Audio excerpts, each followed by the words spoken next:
De Revolutionibus Orbium Coelestium. Copernicus's De Revolutionibus Orbium Coelestium is a pretty important piece of work. This is the one that proposed the heliocentric model of the universe, which challenged the geocentric view that had been held for so long by the Church. Copernicus's theory put the sun at the center of the solar system, which went against both what the Bible said and Aristotelian physics. The Church was pretty relaxed about the book at first, seeing it as just a mathematical hypothesis.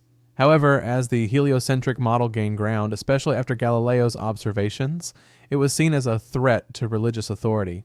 The book was added to the Index in 1616, along with other works that supported heliocentrism. This ban showed how the Church was struggling to keep its view of the universe on track as science made progress. The Copernican Revolution changed how we see the universe and our place in it. It was a turning point in the conflict between science and religion. Dialogue concerning the two chief world systems. Galileo Galilei's 1632 masterpiece, Dialogue concerning the two chief world systems, structured as a conversation between three characters, compared the Copernican and Ptolemaic systems. The book was given the green light by the Church, but it still led to a trial by the Inquisition in 1633. The Church wasn't happy with Galileo's apparent support for heliocentrism, which went against their interpretation of Scripture. What's more, the character representing the geocentric view, named Simplicio, was seen as a caricature of Pope Urban VIII, which made the Church even angrier. Galileo was forced to recant and spent the rest of his life under house arrest. The book was banned and remained on the Index until 1835. This case shows how the Church tried to control scientific discussion and keep its authority over cosmological matters. It became a symbol of the conflict between scientific inquiry and religious dogma. The Social Contract. The Social Contract by Jean-Jacques Rousseau was published in 1762 and was an instant hit with the critics. The idea was that political authority should come from a social contract agreed upon by the people, which challenged the idea of divine right of kings and traditional power structures. The Church was displeased about Rousseau's ideas of popular sovereignty and his criticism of established institutions. His idea of civil religion, which suggested a simpler form of faith to encourage civic virtue, was seen as heretical. The book was banned in France and Geneva, and Rousseau faced persecution. The Church saw the social contract as a threat to its temporal power and its alliance with monarchies. However, Rousseau's ideas went on to influence the French Revolution and modern democratic thought, showing the long-lasting impact of works deemed dangerous by religious authorities. Candide. Candide by Voltaire is a satirical novella published in 1759. It uses wit and irony to criticize religious and philosophical optimism. The main character's experience of a series of absurd and tragic events challenged Leibniz's idea that we live in the best of all possible worlds. The Church was incensed by how Voltaire portrayed religious hypocrisy, especially his criticism of the Jesuits and the Inquisition. The book's irreverent tone and its questioning of divine providence were seen as blasphemous. It also contained thinly veiled attacks on political and religious authorities. The Church banned it, fearing its potential to undermine faith and respect for ecclesiastical institutions. Despite the ban, or perhaps because of it, the book circulated widely in underground networks, becoming a key text of the Enlightenment and a lasting critique of blind optimism and religious intolerance. De l'Esprit. De l'Esprit by Claude Adrien Helvétius was published in 1758. It presented a materialist and utilitarian view of human nature, arguing that all human faculties and ideas derive from sensory experiences. Helvétius said that self-interest is the main reason people act the way they do, challenging Christian ideas about altruism and divine inspiration. The Church was really against the book because it denied that we have innate ideas and because it said that free will and morality are not important. The book was burned in Paris, condemned by Pope Clement XIII, and put on the Index. Because of the controversy, the French encyclopedists and other Enlightenment thinkers were examined more closely. Even though it was banned, Helvétius's ideas influenced later philosophers and economists, which helped to develop utilitarianism and behaviorism. Les Misérables. Les Misérables is a 1862 novel by Victor Hugo. It's a big epic book, and it's got a lot to say about society and how we can all be kinder to one another. The Church didn't like how Hugo showed the bad things that happen in society, including things done by religious groups. The character of Bishop Muriel is a good guy, but he shows the difference between true Christian charity and the often corrupt practices of the Church. Hugo's portrayal of revolutionaries and critique of economic inequality challenged the status quo that the church often supported. The novel's look at moral philosophy outside of strict religious doctrine was seen as potentially subversive. Even though it was banned, Les Misérables became a literary classic, inspiring lots of adaptations. Its enduring popularity shows how banned books can get past censorship to shape cultural consciousness, promoting social reform and compassion.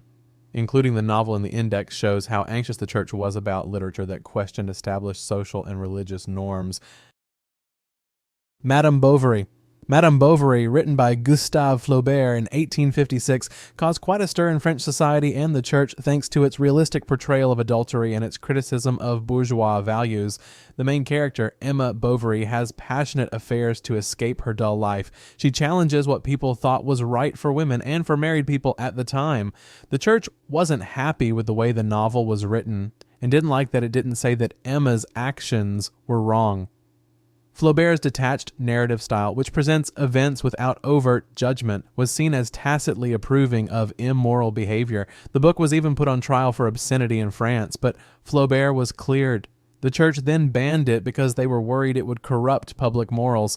Nowadays, Madame Bovary is seen as a masterpiece of realist literature.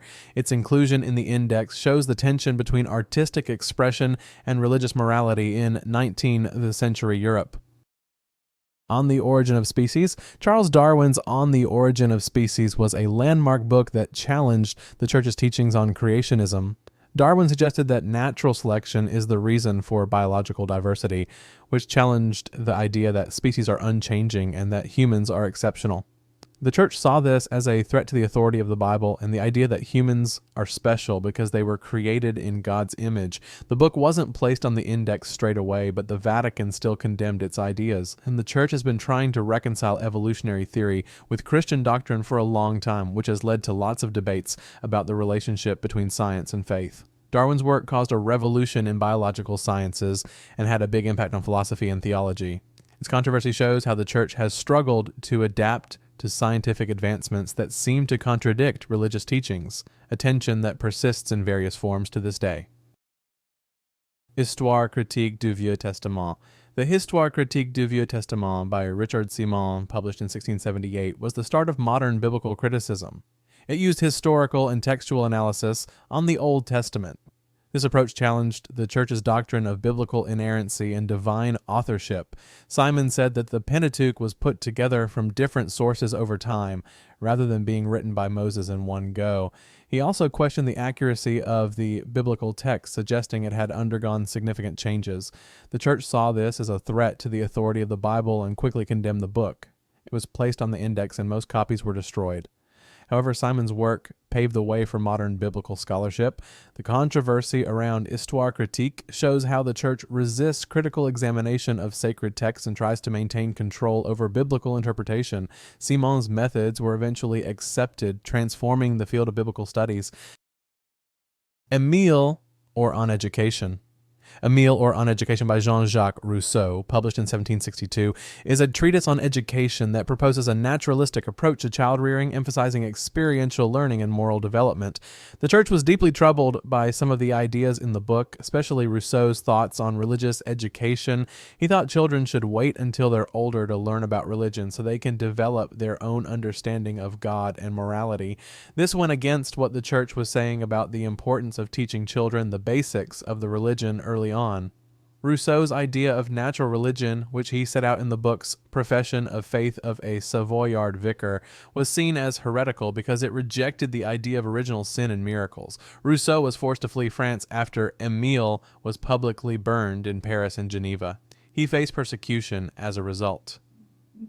Even though it was banned, the book had a big impact on how we think about education and child psychology.